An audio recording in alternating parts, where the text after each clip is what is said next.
نحمده ونصلي على رسوله الكريم فأعوذ بالله من الشيطان الرجيم بسم الله الرحمن الرحیم۔ سیرت سرور عالم صلی اللہ علیہ وسلم کا مسلسل مطالعہ کر رہے ہیں۔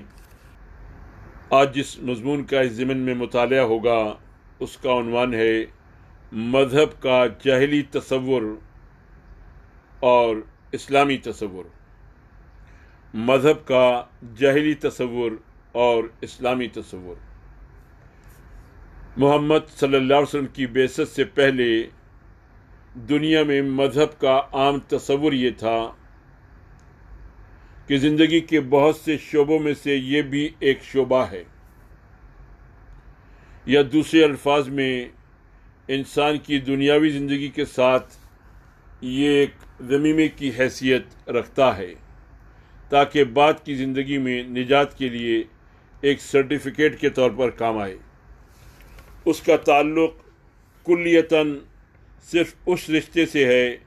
جو انسان اور اس کے معبود کے درمیان ہے۔ جس شخص کو نجات کے بلند مرتبے حاصل کرنے ہوں اس کے لیے تو ضروری ہے کہ دنیاوی زندگی کے تمام دوسرے شعبوں سے بے تعلق ہو کر صرف اسی ایک شعبے کا ہو جائے،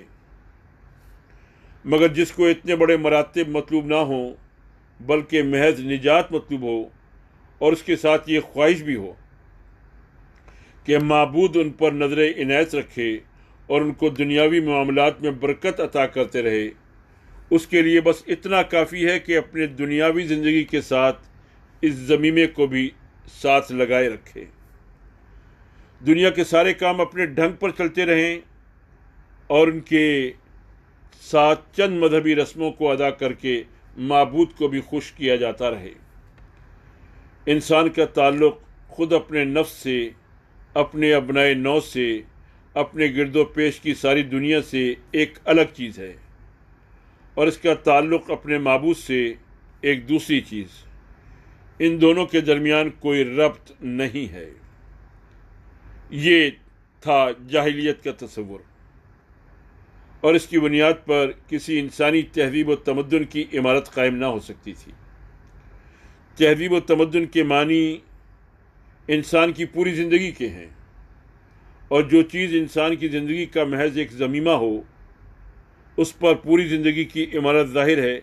کہ کسی طرح قائم نہیں ہو سکتی۔ یہی وجہ ہے کہ دنیا میں ہر جگہ مذہب اور تہذیب و تمدن ہمیشہ ایک دوسرے سے الگ رہے۔ ان دونوں نے ایک دوسرے پر تھوڑا یا بہت اثر ضرور ڈالا، مگر یہ اثر اسی قسم کا تھا جو مختلف اور متضاد چیزوں کے یکجا ہونے سے مترتب ہوتا ہے۔ اس لیے یہ اثر کہیں بھی مفید نظر نہیں آتا۔ مذہب نے تہذیب و تمدن پر جب اثر ڈالا تو اس میں رہبانیت، مادی علائق سے نفرت، لذات دنیاوی سے کراہت، عالمی اسباب سے بے تعلقی، انسانی تعلقات میں انفرادیت، تنافر اور تعصب کے عناصر داخل کر دیے۔ یہ اثر کسی معنی میں بھی ترقی پرور نہ تھا، بلکہ دنیاوی ترقی کی راہ میں انسان کے لیے ایک سنگ گراں تھا۔ دوسری طرف تہذیب و تمدن نے، جس کی بنیاد سراسر مادیت اور خواہشات نفس کی اتباع پر قائم تھی، مذہب پر جب کبھی اثر ڈالا اس کو گندا کر دیا۔ اس نے مذہب میں نفس پرستی کی ساری نجاستیں داخل کر دیں، اور اس سے ہمیشہ یہ فائدہ اٹھانے کی کوشش کی کہ ہر اس گندی اور بد سے بدتر چیز کو جسے نفس حاصل کرنا چاہے مذہبی تقدس کا جامہ پہنا دیا، تاکہ نہ خود اپنا ضمیر ملامت کرے نہ کوئی دوسرا اس کے خلاف کچھ کہہ سکے۔ اسی چیز کا اثر ہے کہ بعض مذاہب کی عبادتوں تک میں ہم کو لذت پرستی اور بے حیائی کے ایسے طریقے ملتے ہیں جن کو مذہبی دائرے کے باہر خود ان مذاہب کے پیرو بھی بد اخلاقی سے تعبیر کرنے پر مجبور ہیں۔ مذہب اور تہذیب کے اس تعامل سے قطع نظر کر کے دیکھا جائے تو یہ حقیقت بالکل نمایاں نظر آتی ہے کہ دنیا میں ہر جگہ تہذیب و تمدن کی عمارت غیر مذہبی اور غیر اخلاقی دیواروں پر قائم ہوئی ہے۔ سچے مذہبی لوگ اپنی نجات کی فکر میں دنیا سے الگ رہے اور دنیا کے معاملات کو دنیا والوں نے اپنی خواہشات نفس اور اپنے ناقص تجربات کی بنا پر، جن کو ہر زمانے میں کامل سمجھا گیا اور جو ہر زمانہ ما بعد میں ناقص ہی ثابت ہوئے، جس طرح چاہا چلایا، اور اس کے ساتھ اگر ضرورت سمجھی تو اپنے معبود کو خوش کرنے کے لیے کچھ مذہبی رسمیں بھی ادا کر لیں۔ مذہب چونکہ ان کے لیے محض زندگی کا ایک ضمیمہ تھا، اس لیے اگر وہ ساتھ رہا بھی تو محض ایک ضمیمے کی حیثیت ہی سے رہا۔ ہر قسم کے سیاسی ظلم و ستم، ہر قسم کی معاشی بے انصافیوں، ہر قسم کی معاشرتی بے اعتدالیوں اور ہر قسم کی تمدنی کج رویوں کے ساتھ یہ ضمیمہ منسلک ہو سکتا تھا۔ اس نے ٹھگی اور قزاقی کا بھی ساتھ دیا، جہاں سوزی اور غارت گری کا بھی، سود خوری اور قانونیت کا بھی، فحش کاری اور قہبہ گری کا بھی ساتھ دیا۔ محمد صلی اللہ علیہ وسلم جس غرض کے لیے بھیجے گئے تھے وہ اس کے سوا کچھ نہ تھی کہ مذہب کے جاہلی تصور کو مٹا کر ایک عقلی اور فکری تصور پیش کریں، اور صرف پیش ہی نہ کریں بلکہ اسی کی اساس پر تہذیب و تمدن کا ایک مکمل نظام قائم کر کے اور کامیابی کے ساتھ چلا کر دکھا دیں۔ آپ صلی اللہ علیہ وسلم نے بتایا کہ مذہب قطعاً بے معنی ہے اگر وہ انسان کی زندگی کا محض ایک شعبہ یا ضمیمہ ہے۔ ایسی چیز کو دین و مذہب کے نام سے موسوم کرنا بھی غلط ہے۔ حقیقت میں دین وہ ہے جو زندگی کا ایک جز نہیں بلکہ تمام زندگی ہو، زندگی کی روح اور اس کی قوت محرکہ ہو، فہم و شعور اور فکر و نظر ہو، صحیح و غلط میں امتیاز کرنے والی کسوٹی ہو، زندگی کے ہر میدان میں ہر قدم پر راہ راست اور راہ کج کے درمیان فرق کر کے دکھائے، راہ کج سے بچائے، راہ راست پر استقامت اور پیش قدمی کی طاقت بخشے، اور زندگی کے اس لامتناہی سفر میں جو دنیا سے لے کر آخرت تک مسلسل چلا جا رہا ہے، انسان کو ہر مرحلے سے کامیابی و سعادت کے ساتھ گزار دے۔ اسی مذہب کا نام اسلام ہے۔ یہ زندگی کا ضمیمہ بننے کے لیے نہیں آیا، بلکہ اس کے آنے کا مقصد ہی فوت ہو جاتا ہے اگر اس کو بھی پرانے جہلی تصور کے ماتحت ایک ضمیمہ زندگی قرار دے دیا جائے۔ یہ جس قدر خدا اور انسان کے تعلق سے بحث کرتا ہے، اسی قدر انسان اور انسان کے تعلق سے بھی کرتا ہے، اور اسی قدر انسان اور ساری کائنات کے تعلق سے بھی۔ اس کے آنے کا اصل مقصد انسان کو اس حقیقت سے آگاہ کرنا ہے کہ تعلقات کے یہ شعبے الگ الگ اور ایک دوسرے سے مختلف اور بیگانہ نہیں ہیں، بلکہ ایک مجموعے کے مربوط اور مرتب اجزاء ہیں، اور ان کی صحیح ترکیبی پر انسان کی فلاح کا دار و مدار ہے۔ انسان اور کائنات کا تعلق درست نہیں ہو سکتا جب تک کہ انسان اور خدا کا تعلق درست نہ ہو۔ پس یہ دونوں تعلق ایک دوسرے کی تکمیل و تصحیح کرتے ہیں، دونوں مل کر ایک کامیاب زندگی بناتے ہیں، اور مذہب کا اصل کام اسی کامیاب زندگی کے لیے انسان کو ذہنی و عملی حیثیت سے تیار کرنا ہے۔ جو مذہب یہ کام نہیں کرتا وہ مذہب ہی نہیں، اور جو اس کام کو انجام دیتا ہے وہی اسلام ہے۔ اسی لیے فرمایا گیا کہ ان الدین عند اللہ الاسلام، اللہ کے نزدیک دین صرف اسلام ہے۔ اسلام ایک خاص طریقہ فکر ہے، ایک ایٹیٹیوڈ آف مائنڈ ہے، اور پوری زندگی کے متعلق ایک خاص نقطۂ نظر ہے، outlook of the life ہے، اور پھر وہ ایک خاص طرز عمل ہے جس کا راستہ اسی طریقہ فکر اور اسی نظریہ زندگی سے متعین ہوتا ہے۔ اس طریقے فکر اور طرز عمل سے جو حیثیت حاصل ہوتی ہے وہ مذہب اسلام ہے، وہ تہذیب اسلامی ہے، اور وہی تمدن اسلامی ہے۔ یہاں مذہب اور تہذیب و تمدن الگ الگ چیزیں نہیں ہیں، بلکہ سب مل کر ایک مجموعہ بناتے ہیں۔ وہی ایک طریقہ فکر اور نظریہ حیات ہے جو زندگی کے ہر مسئلے کا تصفیہ کرتا ہے۔ انسان پر خدا کے کیا حقوق ہیں،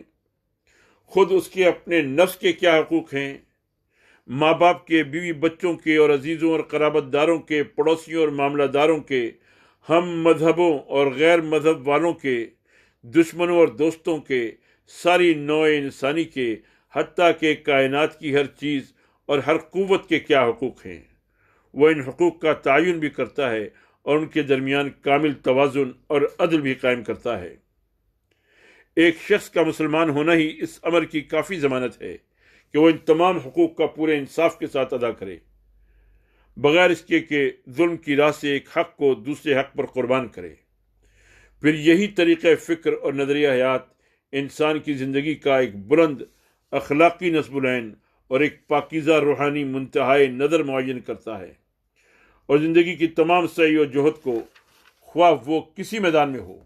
ایسے راستوں پر ڈالنا چاہتا ہے جو ہر طرف سے اسی ایک مرکز کی طرف راجع ہوں۔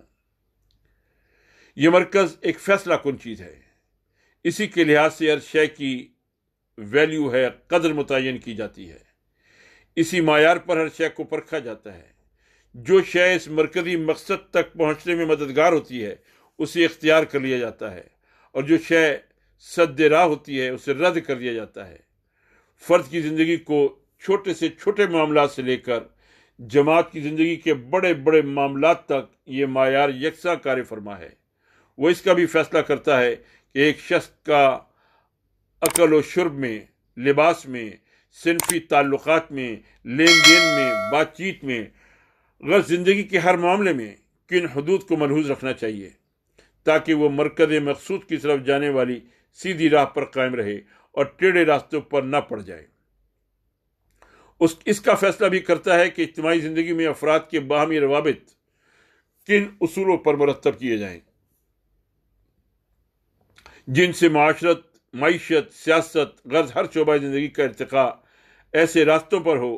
جو اصل منزل مقصود کی طرف جانے والے ہوں،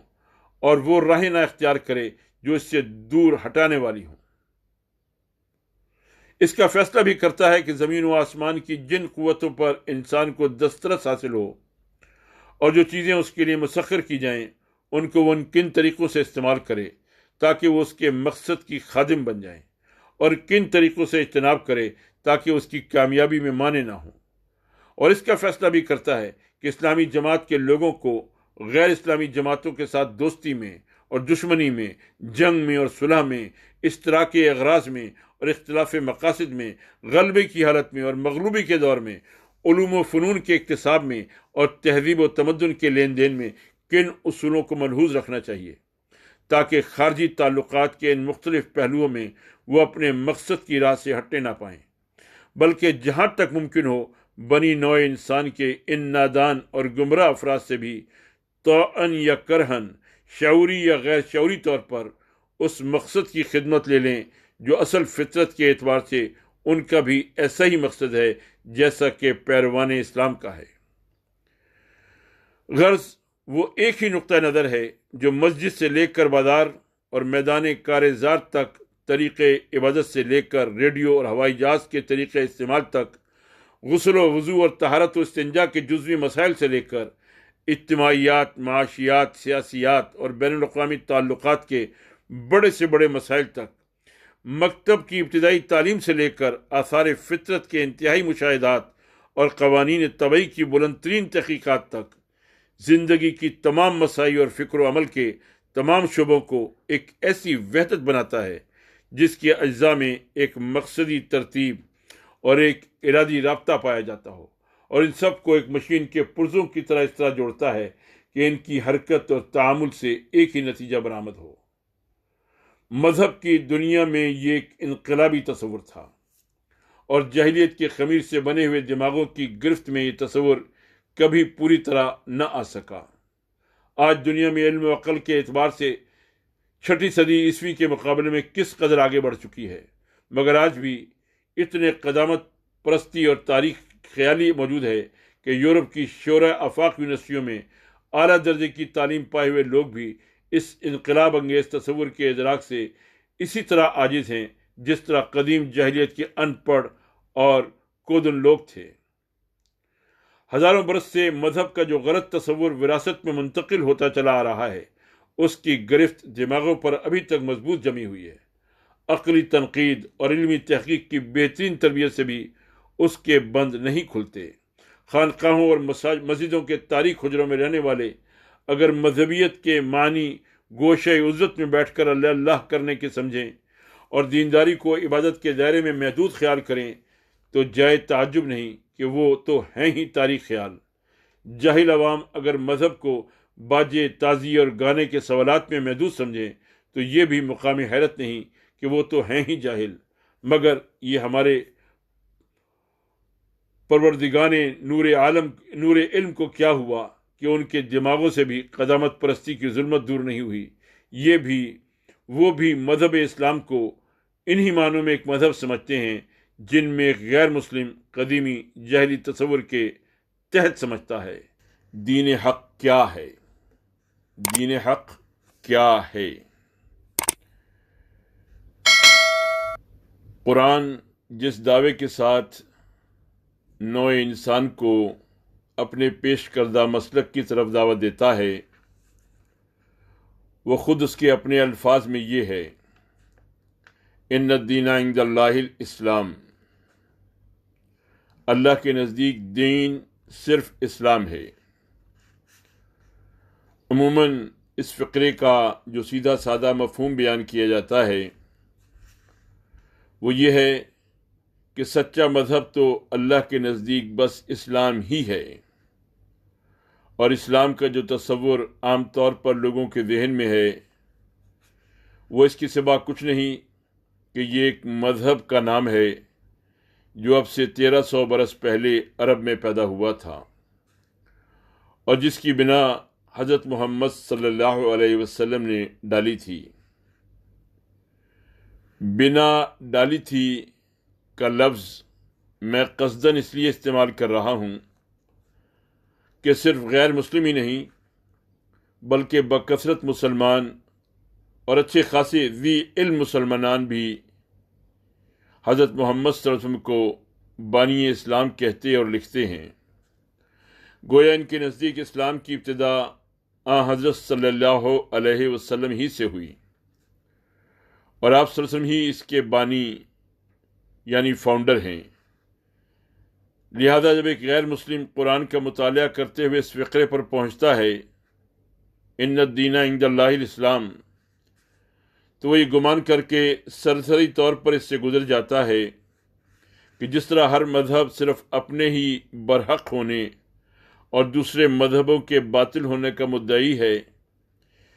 اسی طرح قرآن نے بھی اپنے پیش کردہ مذہب کے برحق ہونے کا دعویٰ کر دیا ہے۔ اور جب ایک مسلمان اسے پڑھتا ہے تو وہ اس وجہ سے اس پر غور کرنے کی کوئی خاص ضرورت نہیں سمجھتا کہ جس مذہب کو اس فقرے میں برحق کہا گیا ہے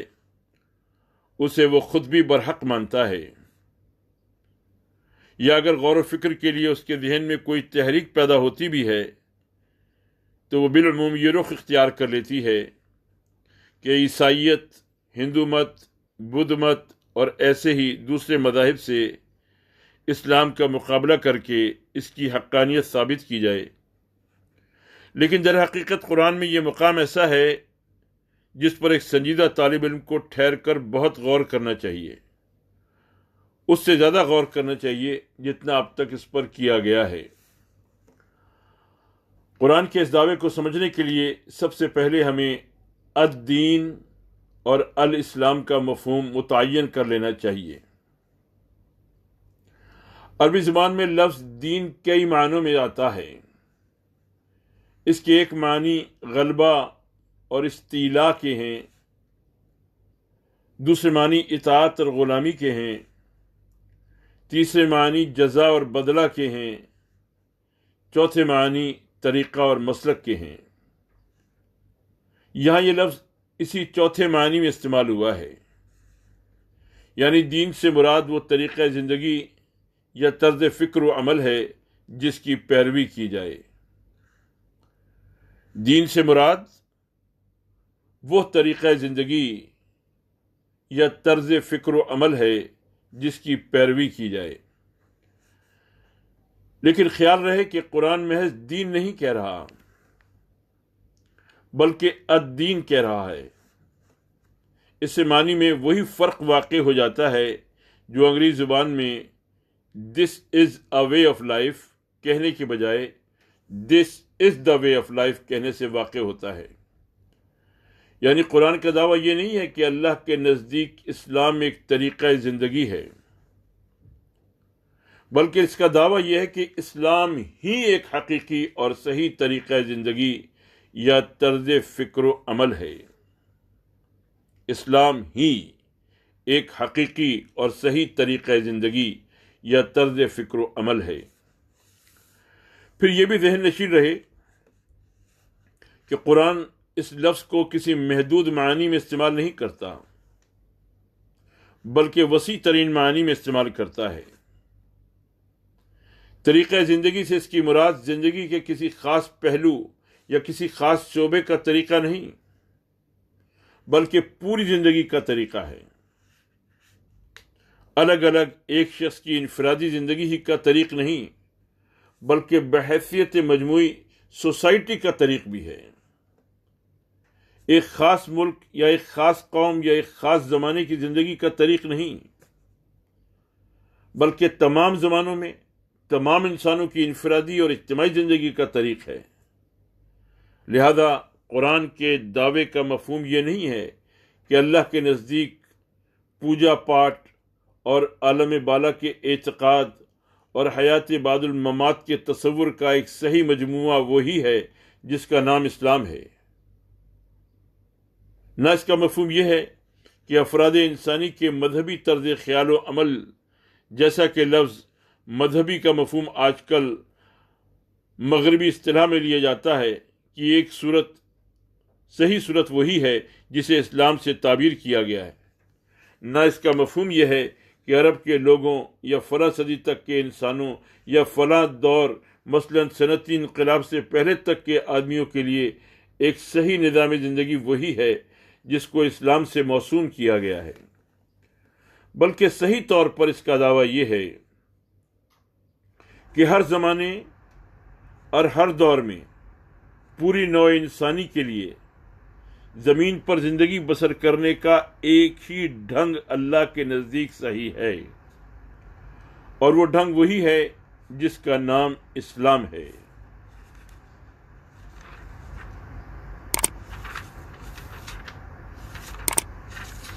اب لفظ اسلام کو لیجئے، عربی زبان میں اس کی معنی ہے سپر ڈال دینا، جھک جانا،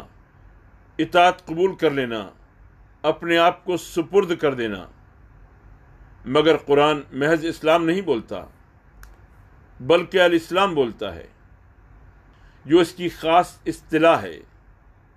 اس مخصوص اصطلاحی لفظ سے اس کی مراد خدا کے آگے جھک جانا، خدا کی اطاعت قبول کر لینا، خدا کے مقابلے میں اپنی آزادی سے دستبردار ہو جانا اور اپنے آپ کو خدا کے حوالے کر دینا ہے۔ اس تسلیم و اطاعت اور سپردگی و حوالگی کے معنی یہ نہیں ہے کہ قانون طبیعت، لا آف نیچر کے آگے سپر ڈال دی جائے، جیسا کہ بعض لوگوں نے اس کا مفہوم قرار دینے کی کوشش کی ہے۔ نہ اس کی معنی یہ ہے کہ انسان اپنے تخیل یا اپنے مشاہدات و تجربات سے خدا کی مرضی اور اس کے منشا کا جو تصور بطور خود اخذ کر لے اس کی اطاعت کرنے لگے، جیسا کہ کچھ اور لوگوں نے غلطی سے سمجھ لیا ہے، بلکہ اس کے معنی یہ ہیں کہ خدا نے خود اپنے رسولوں کے ذریعے سے انسان کے لیے جس طریقہ فکر و عمل کی طرف رہنمائی کی ہے اس کو وہ قبول کر لے اور اپنی آزادی فکر و عمل یا بالفاظ صحیح آوارگی فکر و عمل چھوڑ کر اس کی پیروی و اطاعت اختیار کر لے۔ اسی چیز کو قرآن الاسلام کے لفظ سے تعبیر کرتا ہے۔ یہ در حقیقت کوئی جدید العہد مذہب نہیں ہے جس کی بنا سے 1363 برس پہلے عرب میں محمد صلی اللہ علیہ وسلم نے ڈالی ہو، بلکہ جس روز پہلی مرتبہ اس کرۂ زمین پر انسان کا ظہور ہوا، اسی روز خدا نے انسان کو بتا دیا تھا کہ تیرے لیے صرف یہ الاسلام ہی ایک صحیح طرز عمل ہے۔ اس کے بعد دنیا کے مختلف گوشوں میں وقتاً فوقتاً جو پیغمبر بھی خدا کی طرف سے انسانوں کی رہنمائی کے لیے مامور ہوئے ہیں، ان سب کی دعوت بھی بلا استثناء اسی الاسلام کی طرف رہی ہے، جس کی طرف بالآخر محمد صلی اللہ علیہ وسلم نے دنیا کو دعوت دی۔ یہ اور بات ہے کہ موسیٰ علیہ السلام کے پیرووں نے بعد میں بہت سی مختلف چیزوں کی آمیزش کر کے ایک نظام یہودیت کے نام سے، اور مسیح علیہ السلام کے پیرووں نے ایک دوسرا نظام مسیحیت کے نام سے، اور اسی طرح ہندوستان، ایران، چین اور دوسرے ممالک کے پیغمبروں کی امتوں نے مختلف مخلوط و مرکب نظامات دوسرے ناموں سے بنا لیے ہوں، لیکن موسیٰ علیہ السلام اور مسیح علیہ السلام اور دوسرے تمام معروف و غیر معروف انبیاء علیہم السلام جس دین کی دعوت دینے آئے تھے وہ خالص اسلام تھا، نہ کہ کچھ اور۔ یاد رہے یہ ایک تقریر ہے جو مولانا مودودی نے مارچ سن 43 عیسوی کو جامع ملیہ دہلی میں کی گئی تھی۔ الدین اور الاسلام کی اس تشریح کے بعد قرآن کا دعویٰ بالکل صاف اور واضح صورت میں ہمارے سامنے آ جاتا ہے، اور وہ یہ ہے نوع انسان کے لیے خدا کے نزدیک صرف یہی ایک صحیح طریقہ زندگی ہے کہ وہ خدا کے آگے سر تسلیم خم کر دے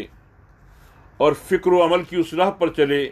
جس کی طرف خدا نے اپنے پیغمبروں کے ذریعے سے رہنمائی کی ہے۔ یہ ہے قرآن کا دعویٰ۔ اب ہمیں تحقیق کرنا ہے کہ آیا یہ دعویٰ قبول کیا جانا چاہیے؟ خود قرآن نے اپنے اس دعوے کی تائید میں جو دلائل قائم کیے ہیں ان پر تو ہم غور کریں گے ہی، مگر کیوں نہ اس سے پہلے خود اپنی جگہ تلاش و تجسس کر کے یہ دریافت کر لیں کہ آیا ہمارے لیے اس دعوے کو قبول کرنے کے سوا کوئی اور چارہ کار بھی ہے؟ یہ ظاہر ہے کہ دنیا میں انسان کو زندگی بسر کرنے کے لیے بہرحال ایک طریقہ زندگی درکار ہے جسے وہ اختیار کرے۔ انسان دریا نہیں ہے جس کا راستہ زمین کے نشیب و فراز سے خود معین ہو جاتا ہے۔ انسان درخت نہیں ہے جس کے لیے قوانین فطرت ایک راہ طے کر دیتے ہیں۔ انسان نرا جانور نہیں ہے جس کی رہنمائی کے لیے تنہا جبلت ہی کافی ہو جاتی ہے۔ اپنی زندگی کے ایک بڑے حصے میں